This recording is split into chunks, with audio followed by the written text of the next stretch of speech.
Okay. Do you want me to call her just to make sure I have, because I've texted her a few times. Maybe she's just sprucing up. Sure. I mean, Okay. sounds like she's essential to us getting started. She is extremely essential. I told her she's yeah. I have sound, yeah. And I think what I should do,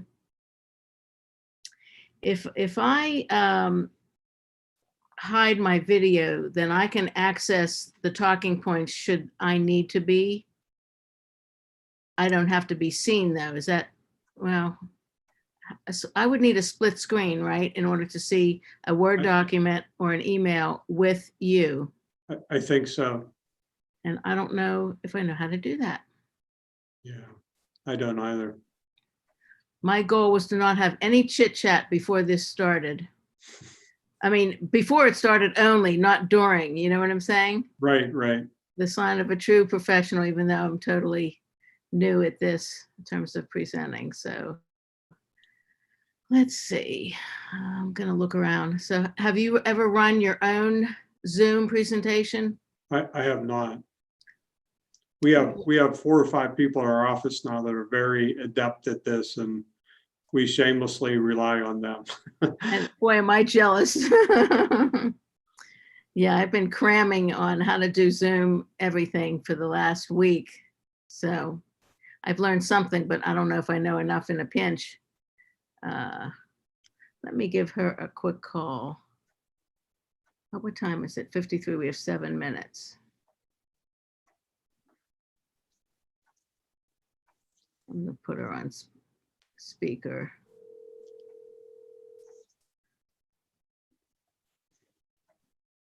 Trying to get in. I mean, but it says I have to wait. Okay. Yeah, I have you on speaker. Jim can hear you because he and I are the only ones on. I think the other I think person needs, Kristen, Kristen needs to let her in, I think. there she is. Yeah, Kristen stepped away. She had hers, and now I see her back. Hi. Hi. We have our president waiting to get let in to the pre-meeting meeting. Oh, wonderful. I see that. Okay. Okay, she's, I thought it was me. no, it's No, not. it was me. No, you don't have any, no problems. Bite your tongue. All right, Okay. I'm gonna hang up Hi. and let me put myself on. Oh, I gotta pull my computer out from under the thing. Yes. Hello, Hi there, how are you? I am Terry. good. How are you? Good, good. Thank you, everybody, for being here. Thank you, Thank you. thank you. Oh, it's my pleasure. I have 5 minutes and counting. Does anybody have any questions? Did we have additional people sign up on to register? Or I talked to several people today who said they were just planning to watch either on YouTube or Facebook. And Kristen, you're the veteran here. Do you, and I can't see you, Kristen. Your Oh, yeah. screen is I'm pushed. sorry. Okay, there we Yeah, go. sure. No, can you tell us what is the situation for people who watch online without registering? Do we have a way to tell who's on or how many people are watching or anything like that? I don't know. I'm going to go ahead and make Terry co-host right now. Sorry, I want to make sure I get that done. Absolutely, thank Okay, you. Terry, do you see that you're now co-host? I see that. Yes, ma'am. Okay, great. So people are signing so far, 7 participants. I don't Right. see. We okay. haven't let them in yet because we just No. wanted to get everyone here situated. Did we have 15, did I hear, that signed up? They don't always show, I know. There was Yeah. a list I saw at least, yeah. And Yeah. I have friends that are going on YouTube Yeah. because they don't do Zoom. And so I think we're good. I wonder if I put my phone on YouTube, if I can watch it at the same time. As long as you don't have a voice, so it'll be, well, you're going to be muted anyway, so. Okay, yeah, I can see that. Okay, so turn off the sound. I think I might check that out and see. So who's advancing my slides? Rochelle, is Terry doing it or Kristen? No, I am. Terry, Okay. yep, Terry's So gonna do If that. it's okay with you, Terry, I'll just say next slide. That's perfect for me. Okay. Terry, Jim, Terry, Jim, Kristen, Jim. Okay. Nice to I meet you. know. Okay, and we are live on YouTube right now, just so you know. This is public. Okay. Okay. No more Okay? chit chat, guys. Yeah, but we're zooming into starting the meeting. Shall we start letting people in, Let me. or you want to wait until? Go ahead, Terry. You have I your just slide? have a slide to put up, so when they Okay. come in Okay. and see it, let me just get to it. Okay. Somewhere here, let me exit my full screen. We'll wait for you, but let's try to It's only keep. gonna take a second. Okay, let's They see. can, how to- okay, the recording is picking up all this conversation, so if we are quiet, we'll have a nice clean sweep.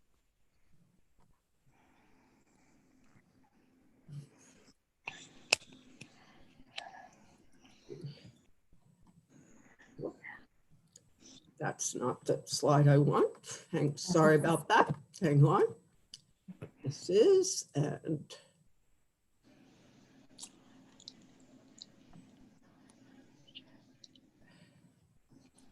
let me go back up and share my screen.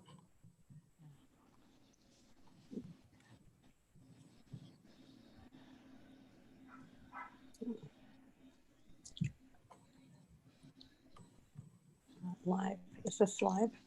Copy streaming link.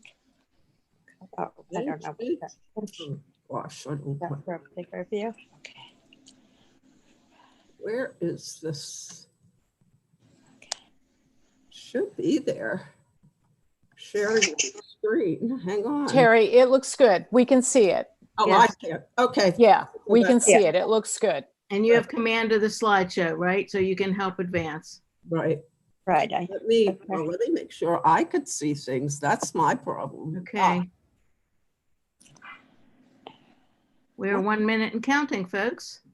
It looks I have good. some Everything. in here. What is this? Don't want that. Okay, hang on. So you could see the slide. I cannot. What is going on here? Huh. I could see- Terry, do you want to try changing your view? I could do that. Thank you. It's gonna take me there. Hang on. I'm so sorry. And I start.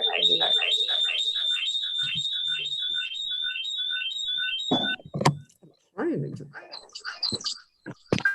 Yes, someone's got two audios on right now. That's me. I'll turn this on. Yeah, I'm gonna turn off my phone. Okay, thank you. Trying to get my screen view. What the heck? Okay. Okay, yeah. Hang on. Kristen, do you have the slideshow in case? I have the slideshow. Yeah, I have everything ready. I just can't seem to see. I know, that's why I'm asking Kristen, can you pinch it for us to get Well, this going? It's the same thing. I'm not going to be able to see anything if I put up the slideshow. So it's just, Terry, it's just the way it goes. You can see us, but I know it's hard when you're sharing your screen as well. Right. Well, I would just put Jim's slideshow up first and forget about ours. Is that And Terry Cowan? Terry has joined us. Hi, Terry. Hi, How are you tonight? fine. How are you? Good, thank you. Thanks for joining us. I wanted to. It sounds interesting. It will be, I'm sure. Terry, can you access? I am doing that right now, Okay, even as we speak. okay. You should be able to see that. Can you? Yes, yes. Yes. It's up. Okay, good, good, good. There, we're good. I practiced this. That's okay. Yes, okay. We're good. Thank you. Uh-huh. I actually can't see it now, so that's good. Okay. We are ready to go. Okay, I'm going to start admitting our participants then. Thank you. You are welcome. Oh. My granddaughter is calling. Oh, hold on.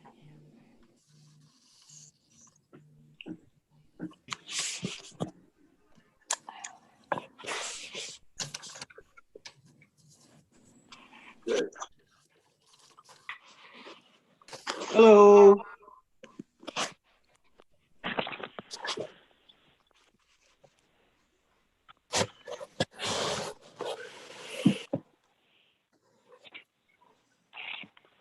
I found this on the desk. There's something in it. No, God damn it. Okay, you can be heard, whoever's just said that. How about muting yourself? This is a G-rated program. Well, Kristen, can you mute everyone? Yes, that's what I'm doing right now. Thank you. Mhm.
An exciting day. We're going to be putting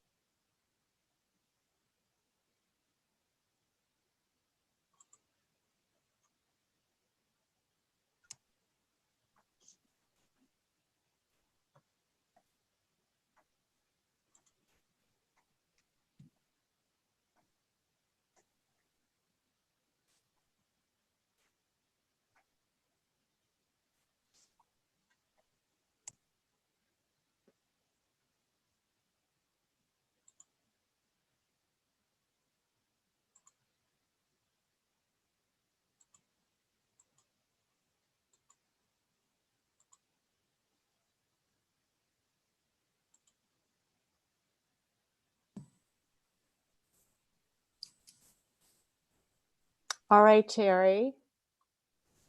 You Hello. are, hello. You are unmuted whenever you want to get started. okay. Hello, everyone that it's online. I know that at the moment you are seeing a slide that says welcome. We want to welcome you to the Innovations in Senior Living, the opening program of the Pride Series, a social action initiative of the Women of Road of Shalom, whose primary mandate is to support the many missions of the Road of Shalom congregation, with social justice being one of many. As Western Pennsylvania's oldest Jewish congregations, Road of Shalom is a leader in creating social change for minorities, and in particular, the LGBT community. Tonight, we are fortunate enough to have Mr. Jim Pfeiffer, Senior VP of Presbyterian Senior Care Network, to share their national and regional survey results. That inspired a master plan to establish innovative senior living options for Pittsburgh LGBTQ plus and their neighbors. What I would like to tell you is all questions will be taken at the end. You may use the chat button on your screen, and the chat button is at the top, or you may use a little hand, and that is also a question. And we will have somebody monitoring those questions at the end. You will be muted, so therefore nothing will be happening during the presentation. Before I give you information about Jim, Mr. Pfeiffer, I would like to let you know I'm Terry Starrett, President of the Women of Road of Shalom. And Women of Road of Shalom is a women's organization within the Road of Shalom congregation to support all of the possible needs, educational, social action of the Road of Shalom. Before we begin,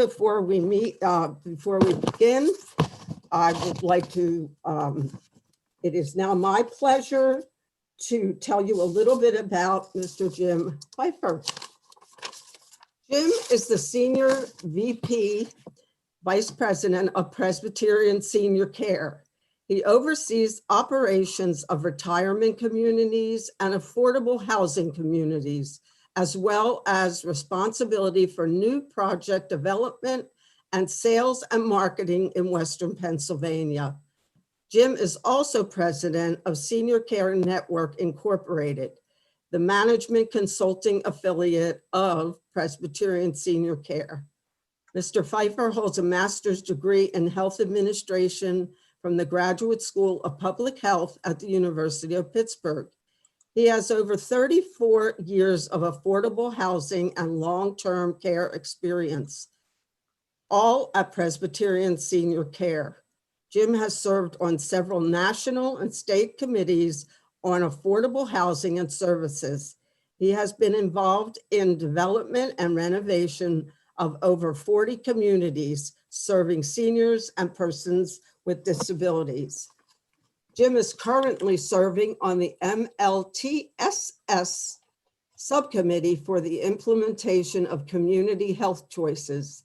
He is also chair-elect of the Leading Age PA Board of Directors. It is now my pleasure to welcome Mr. Jim Pfeiffer. Thank you very much, Terry. Can everybody hear me okay? Yes, you're Great. coming through loud and clear. Great, thank you. Next slide, please, Terry. Getting there, I'm sorry.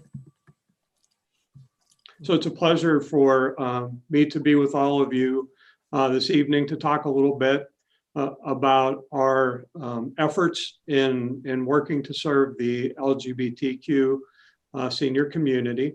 And I'm just going to provide just a few minutes of background on Presbyterian Senior Care Network, and then talk a little bit about some of the study work that we've done both locally and nationally, and then talk a little bit about some plans that we have, hopefully, to provide additional services to the LGBTQ community here in Pittsburgh. Tara, there you go. A little glitch here, sorry. Getting there. So really a little bit about Presbyterian Senior Care Network. We're the largest nonprofit charitable organization serving seniors here in the Pittsburgh area. We serve about 6,500 seniors a year in about 40 different locations. And we're also one of the largest organizations of our kind at the national level as well. And can you go back one or two for me, Terry? I'm so sorry. That's okay. All right. So we're so you can see we're about in the top 50 in the country in serving seniors, and also in the area of affordable housing, we're the 35th largest provider. Next slide, please. Mm-hmm. So we have two goals for the program today. One will be to sort of explore the development of senior-friendly housing on both the national and local level. And then also we'll be reviewing some research that we've done and some focus groups here in the Pittsburgh area around the needs and desires of the LGBT community. So, next slide. I think you're going backwards, Terry. I think I was, sorry. There you go. So So our organization is a full continuum of services. So we have communities that are independent living. We provide home and community-based services, supportive housing for seniors and persons with disabilities. In the 12-county area of Pittsburgh, we also do dementia care. We're known sort of at a national level for our dementia care services. Also end of life and short-term rehabilitation. Next slide, please. So let me just talk for a minute about some general housing options for seniors. And, you know, if you read the literature around seniors and their desires, you know, people often say that 90 or 95% of seniors would prefer to live at home or stay at home. But over the years, many different options have developed for seniors. And some of you may have heard of programs like the Village Movement. And there are some here in Pittsburgh and the Mount Lebanon area.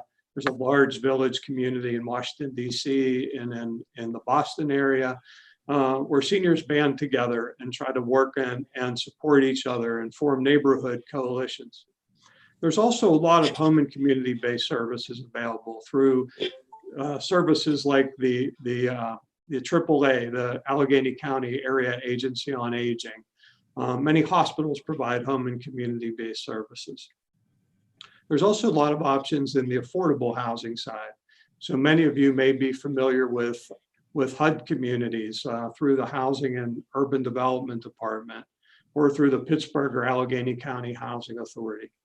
And over the last 15 years or so, tax credit housing, which reaches affordable levels for seniors, or folks who have gotten Section 8 vouchers to live within rental communities within the city and the county.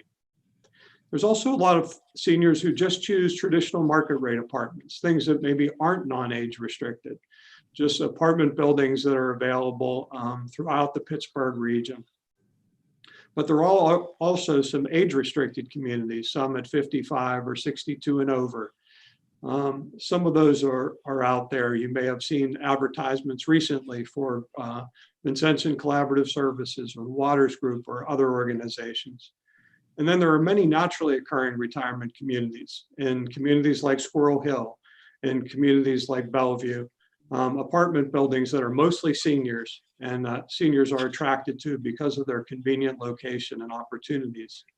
There's also new and innovative ideas coming up. You may have heard that on the Chatham University campus in Gibsonia, the first co-housing Echo Village project is getting started, where seniors and younger families could live together and support each other. There's also traditional continuing care retirement communities like our Longwood at Oakmont Village.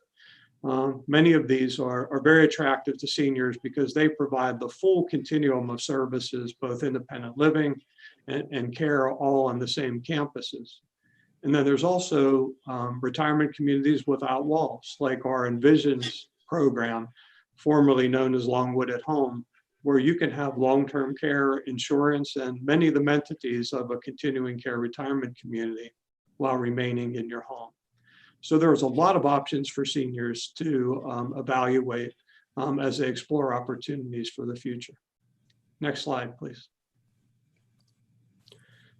So when you look at LGBTQ housing around the country and issues, we really began to explore, you know, what were the needs and desires of the LGBT community. And one of the landmark studies that were done was done by AARP in 2018. And they surveyed several thousand LGBT community members over the age of 45. And I just wanted to provide a few of the highlights of that landmark study. So you can see that 76% of members of the LGBT community were concerned about adequate support and social support as they aged. 34% were concerned that they may need to hide their identity or recloset, as they often refer to it. And minority, particularly Black and Latino LGBTQ members, have concerns over compound discrimination, that they would be discriminated against because both of for race and for being members of the LGBT community. Next slide, Terry, please. Regarding long-term care concerns for services like assisted living or nursing or in-home care, concerns were raised. 2/3 of LGBTQ seniors were afraid of neglect. 61% feared limited access to services. 60% had a fear of verbal or physical harassment. And again, 52% felt that they may need to hide their identity. And LGBTQ adults expressed a strong interest in having staff that were specially trained in cultural sensitivity and in communities that openly advertise that they are LGBTQ friendly. Next slide, Terry. So out of those 762 respondents, a few other highlights stuck out to me. First, that gay men are at greater risk of isolation and often live alone. Older LGBTQ women members often have children or grandchildren.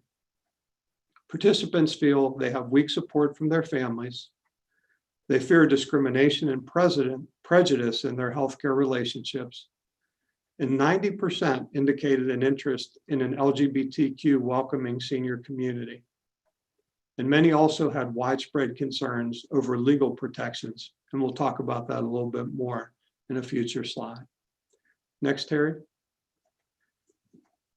So another great source of information is a group called SAGE. And we've been working with them over the last 2 years, and they've been a great assistance to us. Next slide, Terry. So some of the things that SAGE brought out as far as facts with LGBTQ seniors are that they're more likely to become ill at an earlier age than their straight peers. 20% of LGBTQ seniors avoid medical care out of fear. They want culturally competent care, and transgender individuals in particular have difficulty finding providers. Next slide, please. 2/3 of LGBTQ seniors have experienced victimization at least 3 times in their lives. Half of all HIV-infected Americans are over 50. It's really an issue for the older population more than the younger LGBTQ population. And half of LGBTQ couples said they had experience with adverse treatment when seeking senior housing. Next slide. Many states, including Pennsylvania, do not have laws that protect the LGBT community against discrimination in housing, though some cities have added extra protection, like the city of Pittsburgh, Philadelphia, and the city of Harrisburg. 34% of LGBTQ seniors fear recloseting when seeking housing. And LGBTQ seniors tend to be poorer and have fewer resources than their straight counterparts. Next slide. By 2030, it's estimated that the US will have 7 million LGBTQ seniors. They're more likely to live alone and in poor physical and mental health conditions, and 50% feel isolated from others. Again, you see the similarities here between the SAGE results and the results from the AARP study. Next slide, Terry. So how did Presbyterian Senior Care Network begin their journey in working with the LGBTQ community? Well, our journey began around 1990. And I hate to draw this comparison because of the AIDS HIV issue doesn't necessarily equate to the LGBTQ population, but that's how we got involved early in the 90s.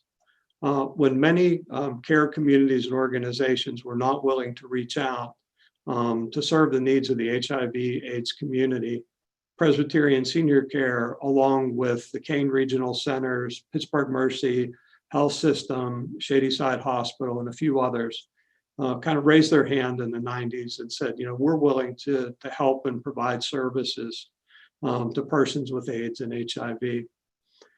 And in the early mid-90s, we opened a residence in the Homewood area called Corpus Christi Residence as a personal care home that served the needs of HIV and persons with AIDS for about 5 years, particularly during the early years when there were not as many cure and drugs available to help persons with HIV/AIDS.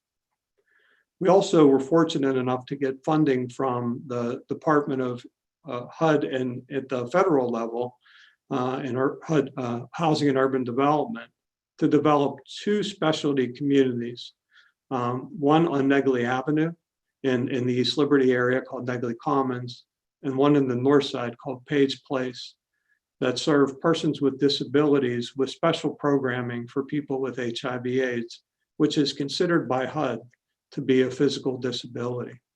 Both of those communities serve around 30 persons with physical disabilities, many of whom have HIV/AIDS. So we've been familiar and caring for this population for many years. Next slide, please. We also administer a program called Housing Opportunities for Persons with AIDS, which serves about 15 counties here surrounding Allegheny County.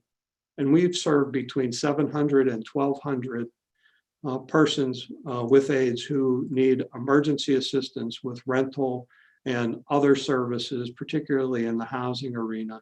It's been a wonderful ministry for us that's actually sponsored through the Jewish Healthcare Foundation. And they've been our conduit for this HOPA program. And then also back in the late 90s, we started to be approached by several different groups of individuals, particularly around the university areas, asking if we might consider developing some specialized housing that was LGBTQ friendly. More recently, as we've worked on our diversity and inclusion initiatives, we've become connected to a wonderful organization that many of you may be familiar with called PERSAD. And I think my good friend Kathy Boyle may be on our call today. And she's been our main connection to the PERSAD Center. And as they have introduced and helped us with our journey in being more diverse and inclusive, particularly for the LGBTQ community, we've begun exploring SAGE certification. No organization in Western Pennsylvania that serves seniors right now has sought out to get that certification to look at their organization and to show ways that we are LGBTQ friendly in our media and advertising, in our application and welcoming process, and in how we serve our population. Now, I'd also mention, and unfortunately this is not readily available, one of the things that was impactful to me and to our diversity and inclusion group was seeing a movie called Gen Silent, which really showed the special needs of the LGBTQ seniors. And it really touched our group into beginning this journey into developing our own LGBTQ housing community here in Pittsburgh. Next slide, please, Terry. So why did our board embrace these efforts? I think for us, they were very consistent with our mission and values as an organization. There was a clear gap in the market. It was a clear area of need. And we also saw it as an underserved population that's important here in Pittsburgh. Next slide, Terry. So back in March of 2018, we reached out to Susan Breck from Susan Breck and Associates and asked if she and her organization, which have been serving the marketing needs of senior communities for over 30 years, would help us conduct some market research because we did not want to pretend that we totally understood the needs of the LGBTQ senior community. And we wanted to engage groups of seniors who could help us with ideas and planning as we began the journey to develop this new housing community. Next slide, please. So they developed a program, and I'll just show you a couple slides from it, where we got about 60 members of the LGBTQ community together. And So let me go through just a couple of those. So next slide, please. So we showed some slides about traditional retirement communities, and many of you may be familiar with this. Our communities like Longwood at Oakmont have great common services, woodworking, fitness areas. Next slide, please.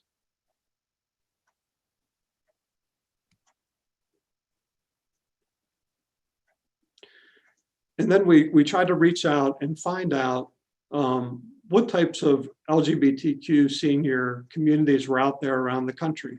And what we found was there were really only a few. For market rate seniors, we found a beautiful community in Santa Rosa, California, near the wine country, that served as an LGBTQ friendly model for seniors. And you can see that these 2 and 3 bedroom apartments are in this beautiful setting, but very upscale, and entrance fees that were in the $500,000 a unit range there in California. Next slide, please. We also found the residents at Seashore Point in Providencetown, Massachusetts. Again, a little bit of a different type of retirement community here that was actually an ownership community. Very much an upscale amenities package, underground parking, and again, fees that were in the $250,000 to $450,000 range to buy into the community, and then monthly fees for services and amenities. Next slide, please. And then we showed some of the apartments that were available in these types of communities. So you'll see some of the traditional layouts, the single-story living, and the open floor plans that are now typical in most new retirement communities. Next slide, please. And again, we focused on the needs of common areas. We asked the focus groups what they wanted in space, what was important to them, and what were some of the priorities that would draw them to moving into this type of community. Next slide, Terry. Dining was another topic that we talked about. Was it important? Did it have to be a part of the service package? What were the expectations around dining and specialized activities? Next slide, please.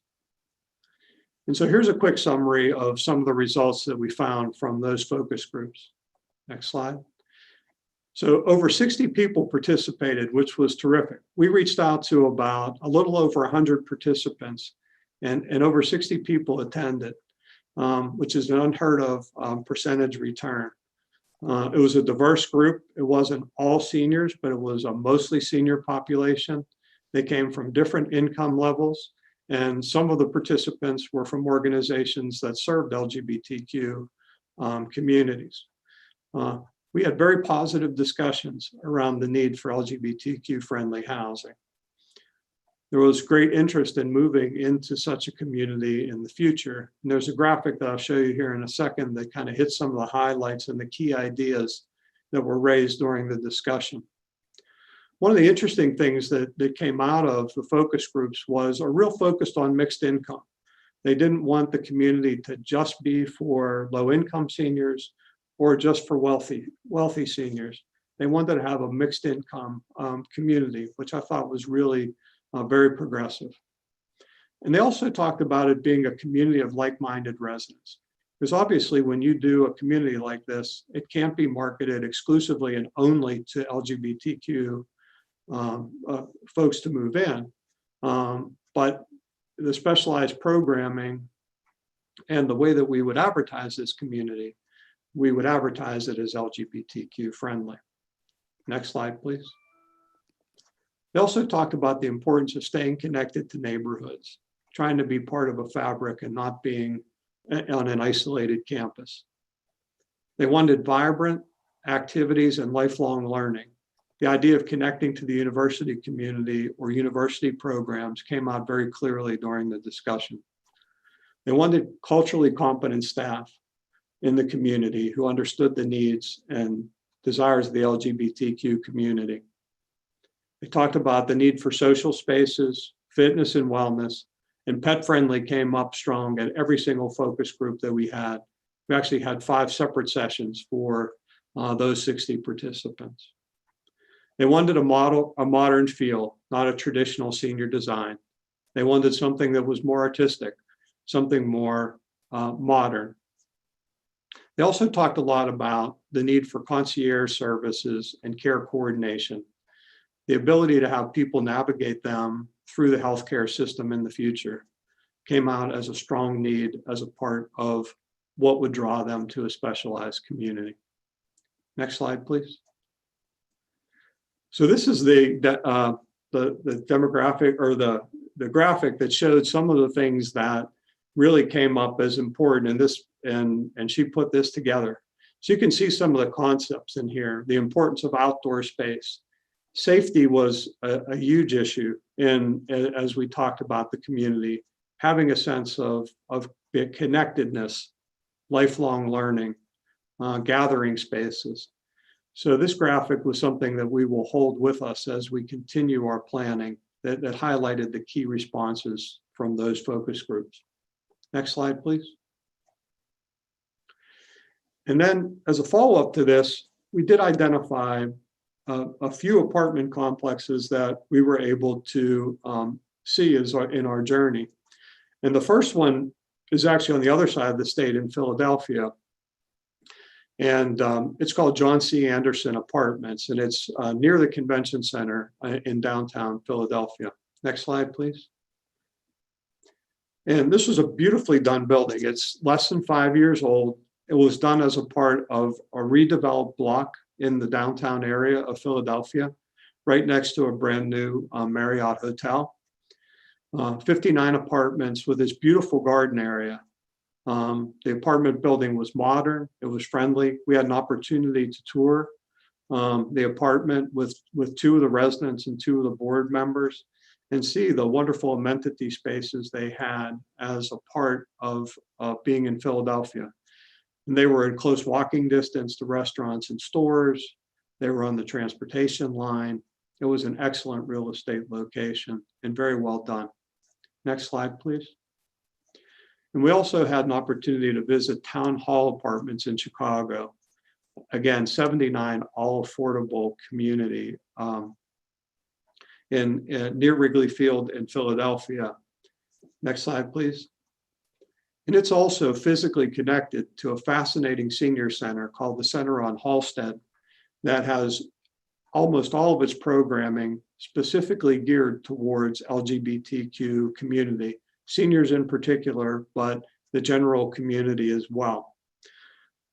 And on the left is the apartment building itself, which interestingly, the common space is an old police station in the Boys Town area. It was actually famous for its discrimination against the LGBT community in the early years.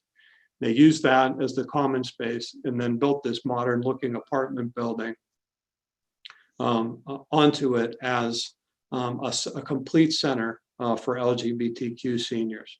Very impressive, fully occupied, long waiting list with great services and amenities. Next slide, please. So what are we doing as Presbyterian Senior Care Network today? So we've kind of taken all this information and started to have discussions with members of the LGBT community, with the Urban Redevelopment Authority and the City of Pittsburgh and other stakeholders. And we've developed a preliminary concept of an 80-unit mixed income, mixed use apartment building. And one of the things that the LGBTQ focus groups were fairly unanimous on was that the east area of the city of Pittsburgh was clearly a preference as far as communities that they would prefer to live in. So Oakland, Shadyside, Squirrel Hill, Lawrenceville were the communities that they focused in on as areas of most interest to them in developing a new community. So we've been actively working with some of our community partners towards finding a site in the East Pittsburgh area. We've also been evaluating funding sources. The John C. Anderson building in Philadelphia did an outstanding job of bringing together philanthropic support from some of the local foundations in Philadelphia, low-income housing tax credits, which our organization has a lot of experience in, and also some money through the state programs. With a lot of assistance from the local Philadelphia community, from support from Senator Casey's office and others, they were able to piece together a mosaic of funding that allowed them to develop a beautiful building in the Philadelphia area. So our goal is to try to replicate that same type of funding opportunity and try to put an application in for low-income housing tax credits next year in 2021. We've begun some preliminary work with funders and with the city, as I mentioned, but we really need to find a site, final site control to begin this formal process. So that's a step that we've been focusing on at the moment. The other thing we know that's crucial for us is to seek input from the stakeholders and to establish an advisory committee made up of members of the LGBTQ community, many of the organizations that represent it, so that we can work on planning this together and in conjunction with the community. They know what's best and what they want in a building, and we know how to develop and manage real estate for seniors. So we're excited about establishing those partnerships. I mentioned we've already created a good link to the Persad Center in Lawrenceville, and we look forward to connecting to other organizations that serve the LGBT community here in Pittsburgh. It's a very challenging process. It's very complex to develop affordable housing. We have about 32 affordable housing communities here in Pittsburgh that we currently own or manage. And it's probably the most rewarding thing that we do as an organization. We serve about 2,100 seniors in affordable housing every year. And we would love to add this LGBT community to our portfolio in the coming year. Next slide. I can't leave a presentation like this without giving a little bit of unsolicited advice. So advice from 35 years of working in senior services. Plan ahead. When people start thinking about the need for housing and affordable housing, most people wait too long. They don't get their name on the waiting list of communities that they're interested in. They don't begin to explore. Many communities, for example, we manage Forward Shady Apartments in Squirrel Hill. There are over 100 people on that waiting list. If you're interested in an apartment building like that, it's important to get your name on the list. Visit and research. There's no substitute, I think, for, and even in a COVID world, you can do some visitation and some virtual visitation in many communities. Visit, research, ask people who live there. As I mentioned, get your name on a list if you're interested, even if it's an inquiry list. For most communities, you can say no 2 or 3 times before you have to say yes. It's important to express an interest. Get your financial and legal house in order. The other mistake that we see seniors make is that they wait too long for things like power of attorney, updating wills, making sure their paperwork is in order. All part of planning for that next move. Understanding your options. Finding out if you're eligible for these communities. Some people think because they own a home that they can apply for affordable housing. That's not true. Reach out and find out what you're eligible for and what you may be interested in. A focus on wellness and prevention. We always try to get the folks who are on our waiting list and moving into our building to think about wellness. How, affordable housing, retirement communities are a place to live. And it's a great opportunity to begin that process of wellness and prevention. And again, plan ahead, think ahead.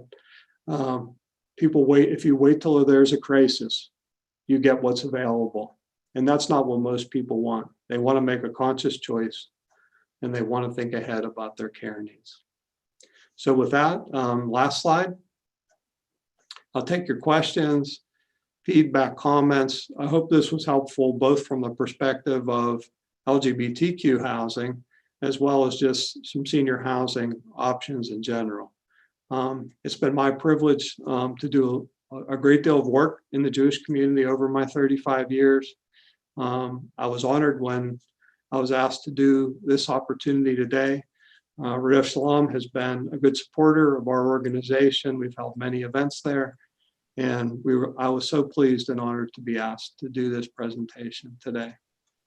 So with that, I'll turn it back over to Terry and Rochelle to see if there are any questions or comments from the folks who are on the presentation today. Kristen, are you there? Hi, yes. So Jim, I do see a question in the chat, and I want to let everyone else know that this typing your question in the chat is something you can do, or you can raise your hand and we will call on you. I'm also monitoring the chat on the YouTube channel. So the question, Jim, is what are the biggest 2 obstacles to moving ahead with the next steps? The 2 biggest obstacles are finding a site, and that's absolutely number 1. And then getting at least 2 or 3 major funding commitments in order to put the application together. So first the site, and then reinforcing some of the opportunities we have for financing. We feel that this community would score very well in going in for the state funding that we're hoping to receive. Preliminary discussions with the city of Pittsburgh have been very favorable about the idea of having a specialized LGBTQ community here. So we really feel right now the biggest obstacles are finding the site and then getting formal commitments so that we can put the application together. Thank you. Also Jim. saw there was a chat question about the name of the film that I mentioned. And it's called Gen Silent, G-N Silent. And unfortunately, it's not easily available. You can't find it on YouTube or whatever, but Kathy Boyle from PERSAD does have a copy and could help folks if they were interested in a screening of it. It's about an hour-long film and just unbelievably touching and informative about the needs of LGBTQ seniors. Thank you for that. I just put the name into the film name into the chat too. Here's a question. They're asking you, what would be the earliest you could imagine an actual residence being available for occupancy? That's a great question. So typically, almost all affordable housing communities take about 2 or 3 years for development. So if all would go well, we would have a site in place by the beginning of 2021, put the application for funding in the fall of 2021. It's a once a year cycle. Get funded in early 2022 and be open in probably the spring of the following year, so 2023. So that would be a typical cycle for an affordable housing development. In the meantime, many of our current communities are LGBTQ friendly, and we are going to work towards SAGE certification for all of our communities in 2021. That's in our current plan. And so we have served the LGBT community in some of our retirement housing options now, but none of them have been fully dedicated to the LGBTQ community like we hope this new development will be. Thank you for that. Another question, what is your most preferred site in Oakland? We've had some, all I can say about Oakland at the moment, because we are having some confidential conversations, is that we've had some positive conversations with both the UPMC and with some folks from the University of Pittsburgh. So there are 1 or 2 potential sites in Oakland that could become available, but those of you who are familiar with Oakland know how difficult it is to find available land. And so that actually would be our number one choice if we could make it work because of the co-location to the university. We've also explored a few sites in Lawrenceville. Unfortunately, it's also some of the hottest real estate in the city of Pittsburgh here at the moment. But we're going to continue to look at that area as well. So some Oakland sites that we might be able to do in partnership with UPMC and the university, and then the Lawrenceville area is sort of our backup at the moment. Thank you, Jim. All right, I do not see any more questions at this point in time. Let me see if anyone is raising their hand. Okay, here's a question that came in. Will you come back with updates in the future? The group would love to know what's going on. I would love to. One of your members, Rochelle, serves on a board that we work on, and she and I will stay in regular touch about this development. And I would love to come back or to provide her and Terry with updates around this community development. It's something that we're very committed to doing. It's a huge need in the community, and the ability, I think, to create a community that provides choice and dignity for the LGBTQ seniors is something that's at the top of our development priority list right now. Okay. Oh my. Thank you so much, Jim. That was really amazing. And I see some people clapping their hands. It truly was. Speaking for one who might want to move in there in 2023, it was wonderful. But Start organizing your closets now, Terry. I'm starting actually. Yes, I am. But I would like to also give a shout out to Road of Shalom staff who generously helped put this together, including Lindsay Smith, communications director, Olivia Tucker, program coordinator and executive assistant to Rabbi Henry, Kristen Karsh, director of membership and human resources, who has been moderating all of this today, and I appreciate it totally. WRS officers, Elaine Ribsky, Jan Shaw, and Andy Kaufman, and special projects advisor to me in particular, Rochelle Suffren. And a huge note of appreciation to our senior rabbi, Aaron Bisno, Rabbi Sharon Henry, and Rabbi Emeritus Dr. Walter Jacob, really for their leadership in paving the way to make the hard choices before the rest of us in our pursuit of peace for social change and equality to all. Thank you so much, Jim. I mean, I can't thank you enough. It was wonderful. My pleasure. Yes, and thank you everyone for attending. And there is a 30-second survey before you leave. And I think if I'm correct, it will be in the chat box. Kristen, is that correct, Rochelle? It's supposed to be. Yes, that's Sure, we can put it up. We can also email it to people. Oh, that would probably be a good thing too, either way. And Okay. anybody else, before we end up saying goodnight and all of that, have any other questions for Jim that you thought of? Thank you so much, everyone.